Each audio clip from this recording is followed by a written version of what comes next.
When I was pregnant for 8 months, my husband Ethan Wilson abandoned me on a country road after receiving a phone call from his beloved girl Sandy Moore. An SUV hit me. At the last moment of my life, I called Ethan, but he hung up impatiently. Sandy has a high fever now. Can you stop being unreasonable and bothering me? As he wished, I would never bother him again. The next day, Ethan took on a hit-and-run case and became the criminal's defense attorney. It was Ethan's mother's birthday, and Ethan and I drove for 2 hours to the countryside. But on the way, he received a call from Sandy. Ethan, I feel so bad, I have a high fever. Hearing Sandy's weak and helpless voice, Ethan immediately panicked. Sandy, don't be afraid, I'll be there right now, wait for me. Seeing Ethan's anxious look, I felt depressed. Whenever Sandy called him, Ethan would drop everything and run to her without hesitation. I tried to persuade him because we were only several miles away from his hometown. Ethan, we're almost home, you should go home and meet your mother first. Ethan parked the car on the side of the road and glanced at me with disdain in his eyes. Yolanda, what's wrong with you? Didn't you hear Sandy say she was sick? You go home and celebrate my mother's birthday. We are not far from home and you can walk home. Sandy can't take care of herself, I need to hurry over now. I looked at Ethan in shock and disappointment. Ethan, I've been pregnant for 8 months. The doctor said that I'm at risk of premature birth at any time. Ethan glanced at my belly with disdain and snorted coldly. Yolanda, you know how you got pregnant? I married you only out of responsibility. Don't try to threaten me with this. It will only make me sick. Ethan's words were like a knife stabbing into my heart, making me unable to breathe.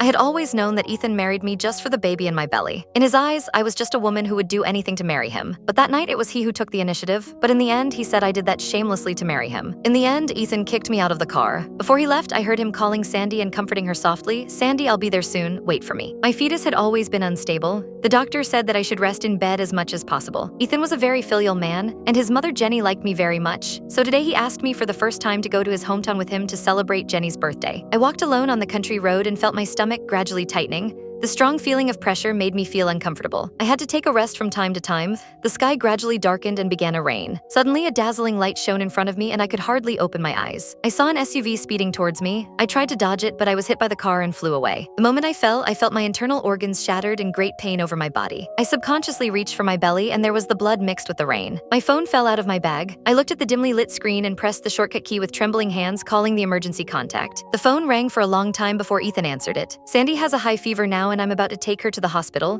Can you stop being unreasonable? Stop bothering me. After saying that, Ethan hung up the phone without hesitation. As I listened to the busy tone coming from the other end of the phone, I fell into despair. The SUV stopped to the side, and after a long time, the person in the car got out. In the last moment before my consciousness faded, I heard a trembling voice calling on the phone. I hit someone and I don't know if she's dead or not. What should I do? Are you sure that if I kill her, I will bear less responsibility? Then he started the car and ran over my body again. When I opened my eyes again, I had turned into a soul floating in the air. Before I could take a last look at my bloody corpse, a gust of wind blew me to Ethan's side. Ethan and Sandy were sitting on a bench in the emergency waiting area. Sandy looked weak and leaned on Ethan's shoulder, her face full of sweetness and happiness. At this time, Ethan's phone rang.